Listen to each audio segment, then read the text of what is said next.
Welcome everyone to Mind Power Meets Mystic. This week you have me, Michelle Walters. I am the mind power of our show. I am a hypnotherapist.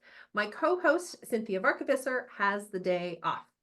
I am very excited to introduce to you our guest today. Our guest is Karen Robinson. Karen Robinson has lots of degrees, including an MSW and an LCSW and all kinds of stuff. She is a best-selling author, a speaker, a therapist, a transformational coach, and a trauma recovery expert. Karen has been a professional therapist for 25 years. Karen is also the founder and CEO of Heal Thrive Dream, LLC, a mother-daughter company with a mission to serve trauma survivors by healing from past wounds, thriving in their relationships, and creating dreams for their futures. Welcome, Karen. I'm so glad you could be here today.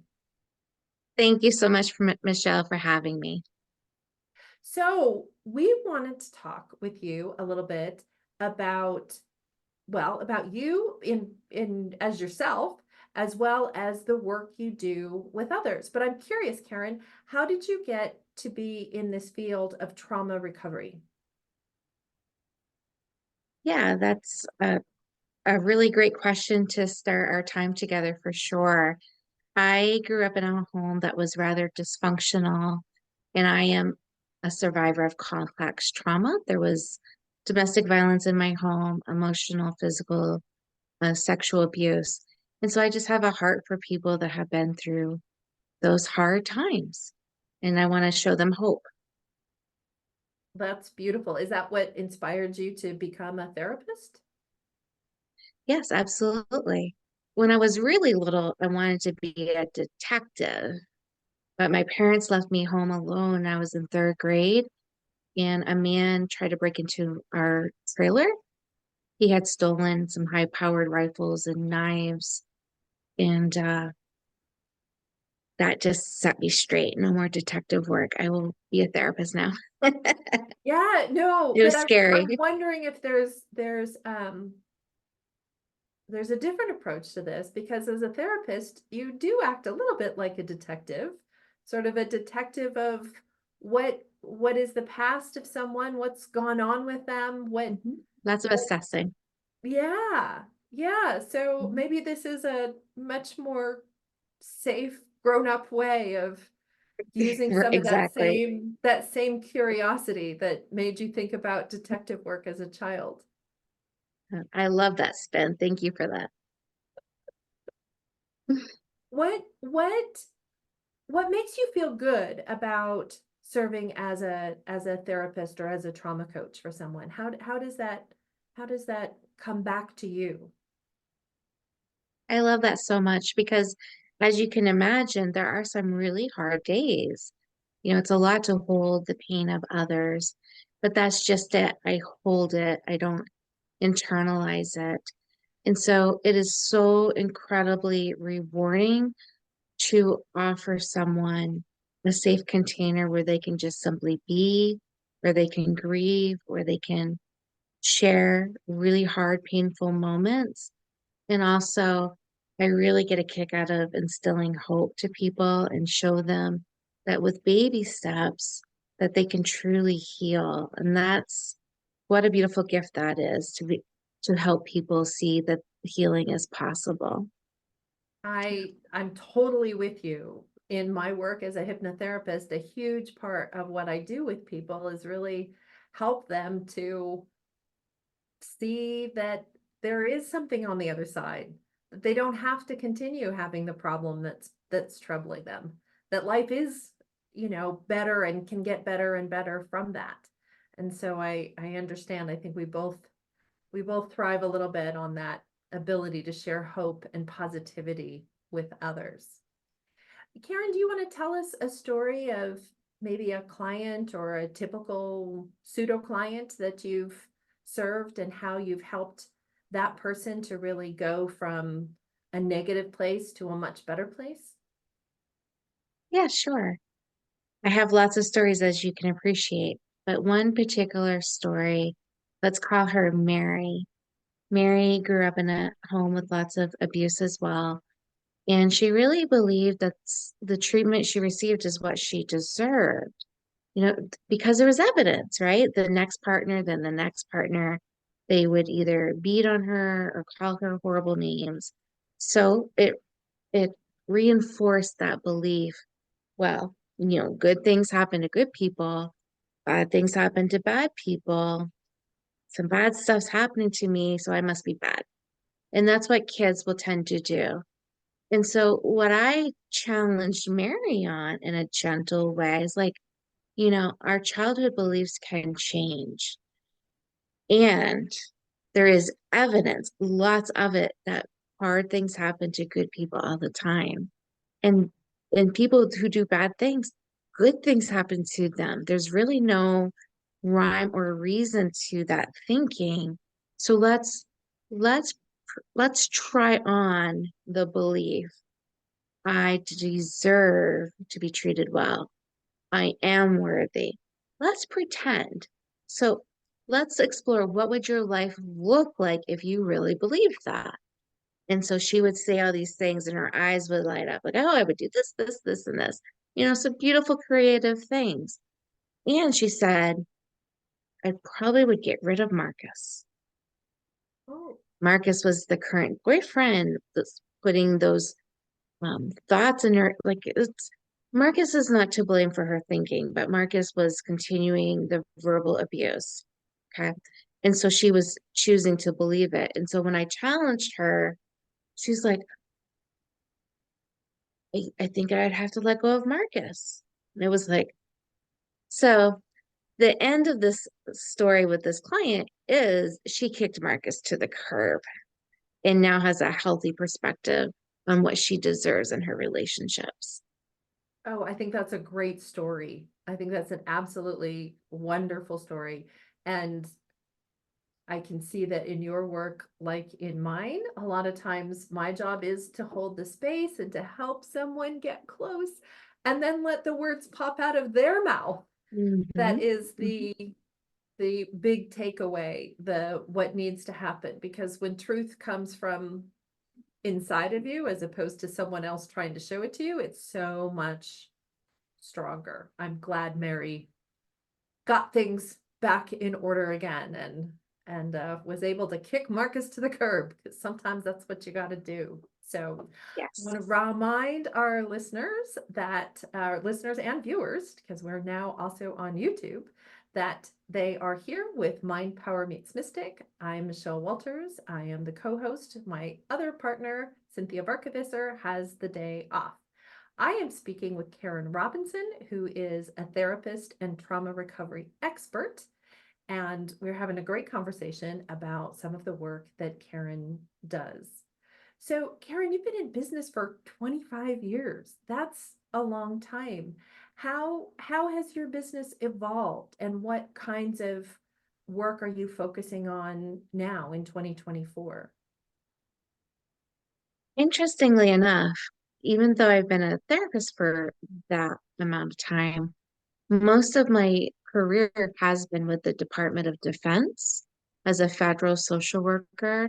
And I did a lot of combat stress work with the military leaving, the war zones, Iraq, Afghanistan, Kuwait, Persian Gulf, and so forth. I've also worked with a lot of Vietnam vets as well. Before my 17 years of the Department of Defense, I did school social work. I worked in special education schools that either focused on children with different learning abilities, or children with different mental health diagnoses that really had a hard time thriving in a traditional classroom. So I specialized in working with them. Before that, I did community mental health. And most of my clients were out of St. Elizabeth, out of Washington, D.C. at the time.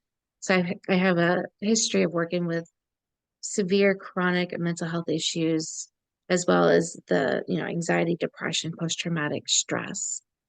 I've also done a lot of adoption work. I've done a lot of EAP work. It's hard to find something I haven't tried or explored at this point in my career. Now I'm in private practice. I do contract with a couple of agencies to work with veterans because I do have a heart for them. But my private company is the bee's knees, in my opinion. We have a membership for women who are survivors. Some of them have been in the military, some have not. But it's a diverse group of women who are overachievers or high achievers, as our coach would like to say. Um, but even though they created so much success, there is something not quite right. And that tends to be their trauma. So I offer a gentle program that helps them take baby steps on their healing journey. And I just love that so much. I can tell. And wow, Karen, you have done a lot. That's not like one group of people, but it's like the 7 or 17. Hmm. So um, you must really know your stuff that you can float between veterans and children and community and all of those different kinds of angles on things. I think we have time for another story. Do you have another story of someone else you have helped with trauma recovery? Well, I'll just share like my own personal example because, I'm a survivor too. And even though got my MS, my bachelor's is in social work, my master's is in social work, I have some postdoctoral work completed. So even though I had all this education, I sometimes would get stuck in my own thinking. So there was a period of time where I believed I could not learn a second language. And yes, I had some evidence. I lived in Canada for several years and I had some of my subjects in French and I did okay. But it was weird to me that I wasn't fluent. I'm like, oh, there must be something wrong with my brain. I can't learn languages. And then one day after I was teaching cognitive behavioral therapy, which is tracking your negative thoughts and learning how to make healthier thoughts, I thought to myself, "Ga- I gotta let this belief go. I've really got to test it out because you're telling people all day to change their thinking." And so I signed up for a Spanish class just to see what would happen, and I got in it. So I did prove that my belief was false. And I'm proud of that too, that I will still experiment. And then I love telling my clients, like, even though I think I am the bee's knees with cognitive behavioral therapy, my thinking can get stuck too. And, because of the trauma and the self-doubt that comes up from that. But we have to test, we have to learn how to seriously test our beliefs because the truth is anything that we really want, we can work towards that and make progress. Will we all be perfect? No. But I've proven that I am capable of learning a language. I love it. I think that's great. I had somebody come to me and say, "Can you hypnotize me so I could just remember the Spanish I knew as a 3-year-old?" But unfortunately, that didn't get very far. So, anyway, I think you were pointing out something very true, which is, and I liked the way you said it, which is we can always move forward towards it, right? And whether you get there or not, sometimes you achieve what you're shooting for, and sometimes there's something different that shows up that's better Mhm, for you. But I'm mhm. proud of you that you speak some French as well as Spanish. That's outstanding, Yeah, Karen. and still not fluent in either. And I'm okay with that. Like if I plan to move to one of those countries that speaks those languages, I'd probably put a lot more effort into it, and that's okay. Yeah, yeah, that's great. So tell our listeners a little bit about what you have coming up, maybe your membership or other things that you would have in case our listeners want to track you down and follow up with you. Yeah, so my favorite thing that I do is my membership. Now, the important thing to say about that, because you and I work with the same coach, Katerina, who has really shared that my membership is so valuable. I really needed to ask a higher price tag or invite people to pay at a higher rate. So that goes into effect March 1st. But I think for your listeners, if they email me, I will give them a code to get it at the lower price because the price is actually tripling. Why double a price when you can triple it, right? So currently my membership is 56 a month. It includes coaching, includes accountability groups, it includes a workbook, a planner for the month, it includes our journals, it includes all of our summit replays. We do 3 summits a year. I could just keep going. It is so robust for $56 a month. It is going up to 197. So if I don't hear from your listeners before the end of March, I do have to set it up 197, just to be fair to everyone. But the membership is called This Is Us, Healing from Trauma Together. And the link for that is um, this is, I'm sorry, let me start over. The link is healingfromtraumatogether.com. Healingfromtraumatogether.com. And if you'd like to email me with questions or want to talk about this before signing on, my email is healthrivedream@gmail.com. And it's always okay to email me. Well, thank you, Karen. I think that's a pretty robust community with an awful lot to offer people. So I can understand how prices have to go up when you're serving people in such a comprehensive way. So thank you so much for being our guest today here at Mind Power Meets Mystic. We wish you the very best, and I hope that you can find all the people who need you and they find you as well. So thank you. Thank you, Michelle.